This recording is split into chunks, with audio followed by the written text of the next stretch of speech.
was the first ship ever to go into the northern reaches of Glacier Bay. Eliza Scidmore was on that ship. She reported about it in her newspaper articles. She did the trip. She repeated the trip the following summer.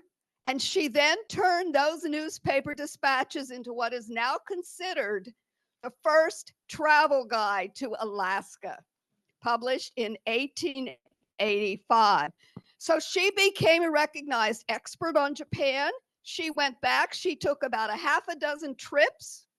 She reported on Alaska for almost 15 years. And today, there is actually a mountain and a glacier in Alaska named in honor of her.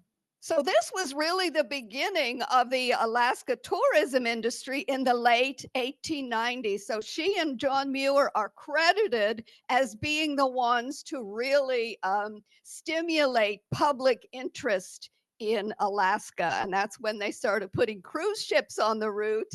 So it was the beginning of the cruise industry in Alaska. Her reporting made her a celebrated national author, but it also won her the respect of the people at National Geographic, the eminent scientists there. It had been founded in 1888. She joined the organization in 1890, and in 1892, out of admiration for her reporting and respect for her Alaska coverage, they elected her the first woman member of the board when she became the corresponding secretary. Over the years, she had a 20, you can't see that very well, but it's the masthead of the National Geographic. She is listed as the corresponding editor. And if you could see that more closely, you would notice that the president of the society at the time was Alexander Graham Bell. So this now tells us that she is a peer of top scientists here in Washington, D.C. She became the most important woman in the early history of the Geographic, and she had a 25-year affiliation with them in which she became a writer. She wrote about a dozen articles. She was an editor for them, and she was a contributing photographer for them. Probably the first woman ever to have photographs in the magazine. She took up photography, by the way. She was kind of an early adopter of the Kodak portable camera, and she traveled with a camera for many of her travels. The next important milestone in her career was in 1885, the same year her Alaska book came out. She went to Japan for the first time with her mother. Her brother, George, had become a consular official, and he was assigned to Japan.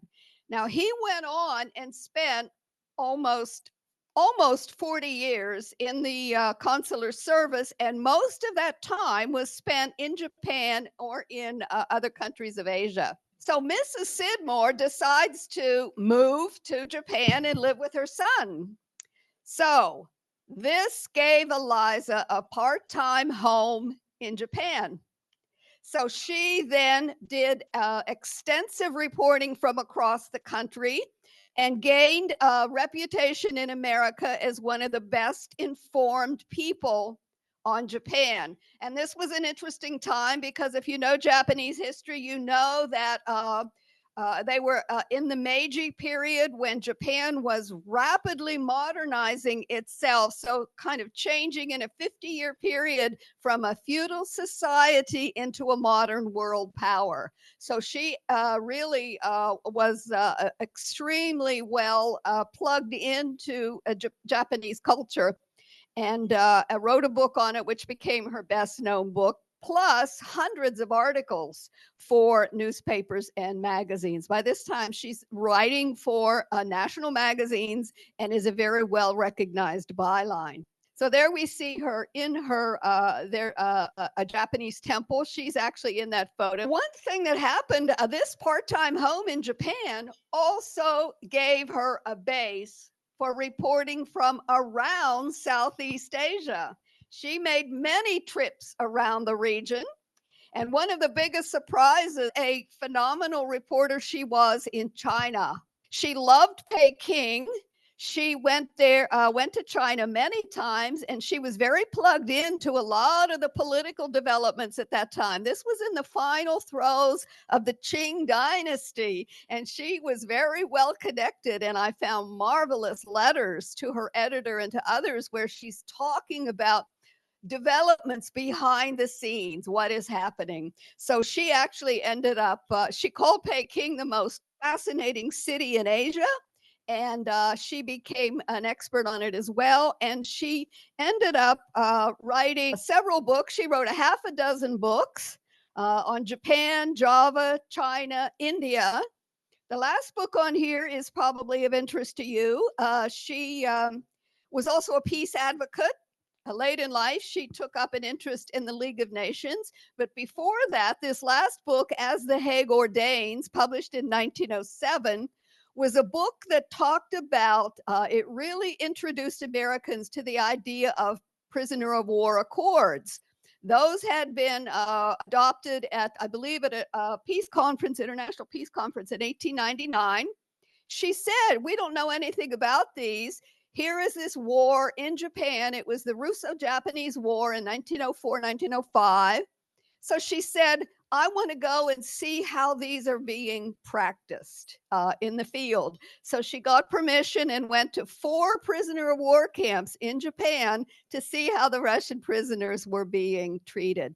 And they were treated very, very humanely. And this wasn't just her verdict. I did find other evidence that the Japanese were treating their prisoners very, very humanely. And so she was going to write a magazine article, and she said, oh, the issue's too complex. So she turned it into a novel based on her reporting from those PAL camps. Let's move on to the cherry trees. Of course, she was in Japan for so long that she enjoyed cherry blossom season many, many times. And she especially loved this ritual called Hanami. Now, Hanami dates back to at least 1,000 years in Japan, and it's really a tradition in which all the Japanese around the country turn out during cherry tree season, and they mingle under the trees that are planted in parks, on temple grounds, and along the riverbanks. I love this photo. It took me a lot of time to find this, track down a copy of this photo at a college out in California. Because if you look at this photo from the 1880s, you will see how much it resembles what we experience today in DC. And one of the things in my findings about her is that she played a lot more central role in those cherry trees in DC than just originating the idea. She came up with the idea in the 1880s. She kept that idea alive for over 2 decades.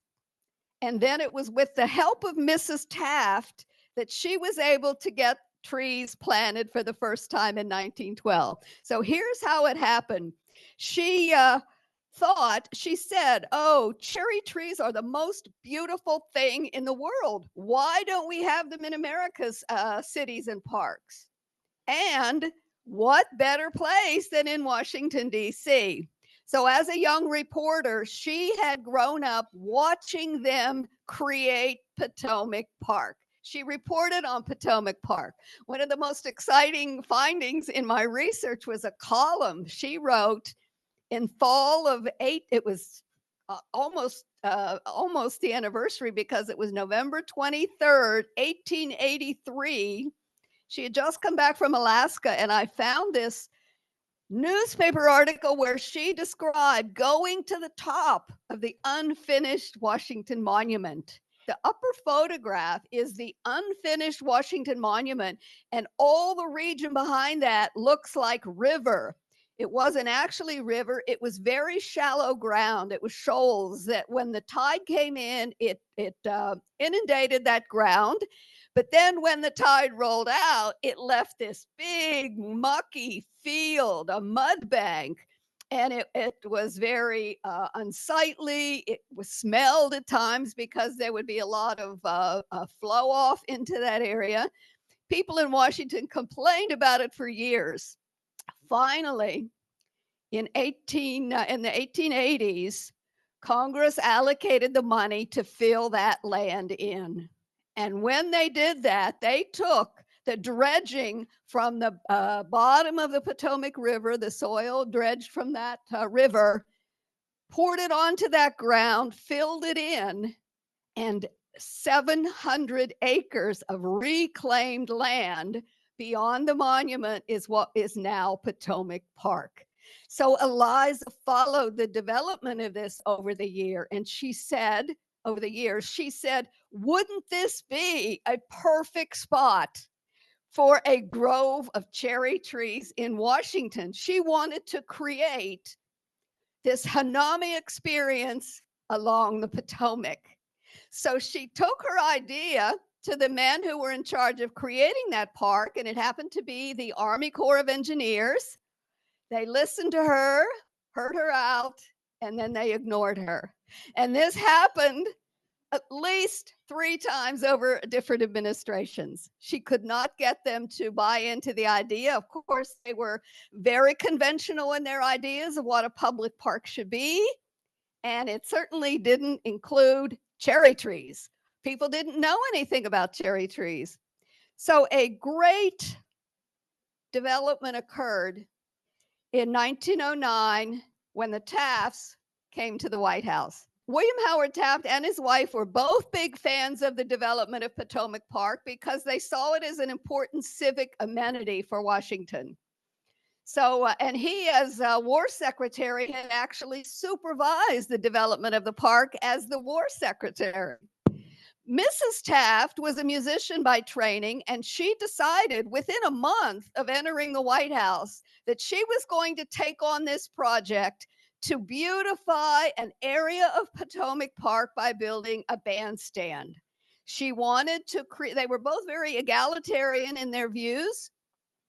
She wanted to build a bandstand where people from all walks of life could congregate and enjoy band concerts in warm weather.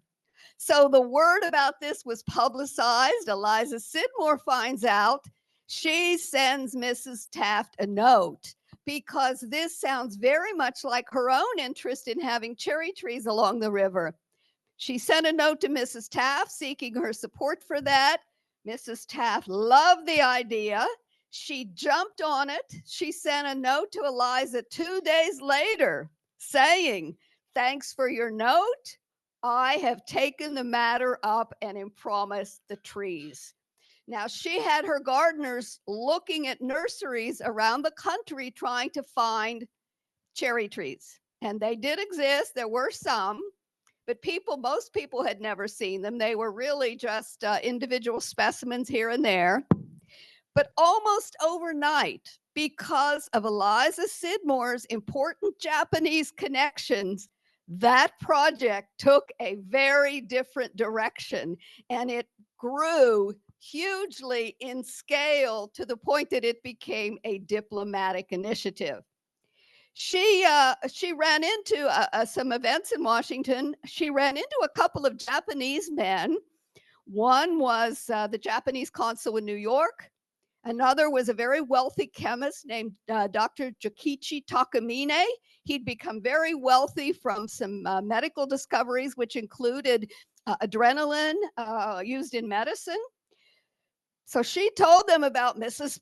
Taft's plans, and Dr. Takamine said to her, "Would you find out if Mrs. Taft will accept a donation of 2,000 trees?" Well, then these guys put their heads together and said, "We think it would be better to give the trees as a donation from Japan to the United States." So they arranged for them to be given in the name of the mayor of Tokyo. But I also, as I mentioned, found evidence that Eliza actually mediated that gift. I found a letter that had never been published before. She went to the White House on May 12th, 1909. And in this letter, she's writing to that new consul in New York and saying, "Dear Mr. Mizuno, I have come from a meeting at the White House. Mrs. Taft would love to accept your gift of the cherry trees." So the Japanese sent 3,000 trees, but there was a problem. If you know anything about the history, they inspected those trees when they arrived in the winter of 1910, and the US Department of Agriculture said, "Oh, these are full of pests and diseases. We cannot plant these. They will be a threat to US agriculture." They burned the entire shipment. And it was done, ironically, on the grounds of the Washington Monument because the USDA had warehouses, their storehouses. So those trees were burned. So we have this big diplomatic flat now. Well, the Japanese were very, very gracious about it. And they said, "We will send you a new shipment of those trees. This time, they will be grown under pristine conditions." And they did that. They had the top horticulturalists in their country, etc., looking after the grafting of those trees and the planting, the preparation of those trees. And so finally, that new batch, and they upped the number to 3,000 trees this time, and they shipped them to America, and they arrived in March 1912. The first planting of those trees was done down alongside the tidal basin uh, with the Washington Monument in the distance. Mrs. Ted, they had to put the ceremony together kind of at the last minute, the dedication ceremony, because the trees came late. They weren't sure what condition would be in. They were still inspecting them 24 hours before they were planted. They finally got the go ahead around noon on the day of March 27th. And that afternoon, Mrs. Taft held a little ceremony. Only 3 people came as her guests to witness the first planting. That was the Japanese ambassador and his wife, and Eliza Scidmore. She was in her 50s at the time when this happened. So she finally got to see the realization of this idea, this vision that she had had all those years. So I'll wrap up now on her life. She, as I mentioned, she was a big fan of the League of Nations. So late in her life, she moved to Geneva, Switzerland, where the League of Nations was headquartered. So she became a close observer of the League, and she died there in 1928 after an emergency appendectomy. She was 72. I found her will, of all places, down here, a copy at the courthouse, a copy of her will, which had been filed. And in it, she said she wanted not to be buried any place in particular, but to have her ashes scattered to the winds. Well, I think it's representative of the free spirit that she was. But family and friends appealed to her relatives and said, "We think her ashes, at least some of her ashes, ought to be buried in Japan, where her mother and her brother were interred." So they sent those ashes to Japan, and she is now there, along with her mother and her brother, in a cemetery in Yokohama. And the Japanese have visited her gravesite for over 30 years. Twice a year, they go to her gravesite and they pay tribute to her as an early friend of Japan. So it's quite ironic that she was better known in Japan than she has been in her native America. So I was so intrigued by her story. It took me a long time to find the records. The records are very, very scattered, and women's history is particularly difficult to write because the records, as I learned, are often buried in the files of the men in their lives.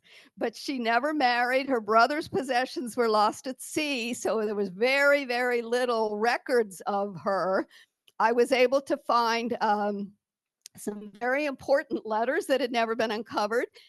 including a huge batch of letters to her editor in New York that were very, very revealing. And the big thing was that at the Library of Congress, all these years, buried in databases, were something like 800 newspaper and magazine articles she wrote that had never been uncovered. They're in databases, and I discovered she published a lot of her early journalism under. So when I did my keyword searches, they weren't coming up. It's only later, a couple years into the research, I found out that when I did that research, a keyword search, up popped all of these articles. Well, the thing about that was newspaper records will give you date lines. So it would tell me where she was traveling and when. So suddenly I was able to build a timeline, and that was when I became convinced that I would be able to tell her story. The book came out last year. I just want to say that even though it's published by Oxford University Press, it is not an academic book. It is very much a book written for general readers. I've gotten a lot of good feedback from people saying they learned a lot of history in the book and that it was very, very readable. Thank you very much, and I'd be happy to take questions. Her pen name was Ruhamah, Ruhamah. And that was in her byline that when she started publishing magazine articles, she used her full name, but I didn't know that that was her early name. It was her middle name, and it was her grandmother's name, and it is a word from the Bible.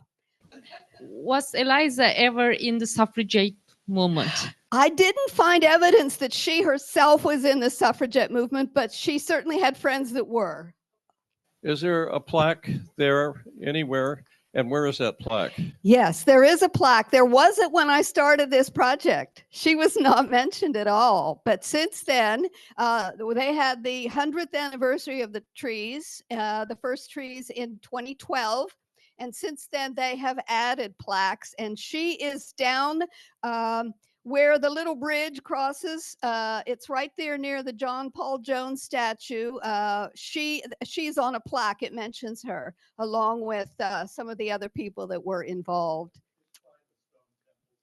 Yes, there's a stone temple there that the Japanese gave to America, I think in the 1930s or so, and it's right there along, really almost along the roadside. So she is now beginning to get the attention, but she has really, she's a very important figure in DC history, and she has been all but unknown until the last decade or so. She is beginning to get some attention in schools, because I have heard when I was doing the research, I did a website that talked about my research progress, and I heard from educators, I heard from students saying that I want to research her. So yes, and we certainly need more women. Every time we have women's history, it is the same women over and over again. Nellie Bly and Clara Barton. So we certainly need to bring out more of women's stories. So we should know in this club, we're embedded in this whole story, but about 350 of those cherry trees that she's talking about have all been paid for by this club. That's right. There were about 100 or so, probably a fewer than 100 of the original 3,000 trees remain. So that most of them have been replaced over the years. A typical lifespan is 30 to 40 years. So a lot of these, these few remaining trees are over 100 years old. One of them is on the grounds of the Library of Congress. I used to pass it every day. So the trees that we're planting down there are actually cloned. This is in the Arboretum, which is in Maryland. So these are actually coming out of the original stock. And so it's very important that, this club is the one that's been actually continuing that legacy that she's able to write about and research. Was there any merit to the rejection of the first batch of trees, or was it all fear of foreigners? Well, there is a very famous article out there in an academic journal, which really does say that it was concocted for political reasons, that the USDA, that there was a man in charge of a program to adopt quarantine laws in this country, and he hadn't been very successful, and that he saw this as a very good chance to promote his pet project, and that he was the one who was really behind that. So it's been quite a controversy. One interesting thing about that too is that apparently, to news reports of the day, they held some of those trees in reserve and planted them out at Haynes Point because they wanted a chance to study them and to see what these pests and things might be. And so the National Park Service 10 or 12 years ago said they think they've done some DNA tests, and they think that some of those trees out there on Haynes Point are some of the original batch from the original batch in 1910. Yes, the batch that was burned, that they held a few in reserve, and they think that these small sample of trees out on Haynes Point are part of that original batch. Yeah. Thank you for your talk. A quick question: is your book available on Kindle or? It is on Kindle. It's yeah. not yet in paperback or in other audio books, but it is on Kindle. Yeah. I have a website. It's my name, www.dianaparcell.com, and it will tell you more about the book, and it will give you different options for purchasing the book, and it'll certainly tell you more about Eliza. Yeah, I was just curious as to why the National Cherry Blossom Festival Committee doesn't promote this. Well, I think it's because of they have to be careful, walk a fine line on promotion. I did actually have an event here in this room a year ago, 2023, when the book came out. I was in discussion here with the great granddaughter of William Howard Taft and Helen Taft, talking about the legacy of these two first ladies. So my book had just come out that month, and that was sponsored by the Cherry Blossom Festival. But I think they have to be careful in terms of not endorsing promotional projects, which mine is probably considered. They're aware of it. They know of the book, and I've met. Yeah. I mean, I'd love to have more attention, but that's just the way it is. I think they have to be careful because of commercial possibilities. Why am I under the misunderstanding that Jacqueline Kennedy was responsible for the beautification program of bringing the cherry trees to Washington, D.C.? Jacqueline Kennedy, Nancy well, Kennedy. she was very instrumental in the Rose Gardens at the White House. And Mrs. Lyndon Johnson was very instrumental in having wildflowers planted around the area. But Mrs. Taft, and Mrs. Taft really is credited with bringing the cherry trees to DC, but it's because she was working in concert with Eliza Scidmore. It was Eliza's idea. She put the bug in her ear. Mrs. Taft, by the way, had lived in Japan. Her husband, as you may know, was the governor general in the Philippines. They went out to the Philippines, and on some of those trips, Mrs. Taft actually spent a summer in Japan. She developed a very keen interest in Japanese culture. And both of the Tafts were very popular. The Japanese really adored William Howard Taft, and by extension, Helen Taft as well. So there was, quite a bit of a cross interest there as well. One of the side notes I was somewhat interested in is you said, up until this point, there really wasn't a lot known, or people were not familiar in this country with cherry trees. After these cherry trees first took hold here in Washington, did Was there a cherry industry after Yes, that? yes, they Also? took off, and there are over 100 cities in the country now that have cherry tree groves. It caught on, it became very, very popular. Eliza, and the thing was, there were cherry trees in this country, but they were trees that had been brought in by people who lived in Japan or who wanted to study them. There had never been any mass plantings of them. So that was one of the things that was really unique in DC, is this idea of recreating a full display of cherry trees in a mass planting. I was curious about in Kenwood neighborhood, there's a massive planting of trees. Who was responsible for that and what year? did Okay, a those lot of cherry people trees- think those might have been the original trees, and they were not. There is a man's name I'm going to mention because he comes up in this story again and again and again, and his name was David Fairchild. He was a USDA botanist. He independently discovered cherry trees he was a plant explorer. He would travel around to the USDA looking for plants to import to the United States to diversify agriculture and the food crops. And on one of his trips, he discovered cherry trees. Now, he never actually saw them in bloom, which is quite interesting. He saw photos of the blossoms and he said, these are magnificent. So he took an interest in them. He actually imported cherry trees to his place out in Chevy, right north of Chevy Chase. So a lot of people think these were David Fairchild's trees. He studied them and he became a partner with Eliza Scidmore trying to promote the idea. These were not his trees, but it was his influence because he talked his neighborhood into planting trees, about 300 trees in Chevy Chase. And then in the 1930s or so, the Kenwood trees were planted. That was really great. We have a tradition in our club of planting a tree in honor of our speaker. And this undoubtedly will be a cherry tree planted in the city in your honor. There will be GPS coordinates that you will be given to, and you can. I'm going to blog about this. You should, and a pin to go with. Thank you.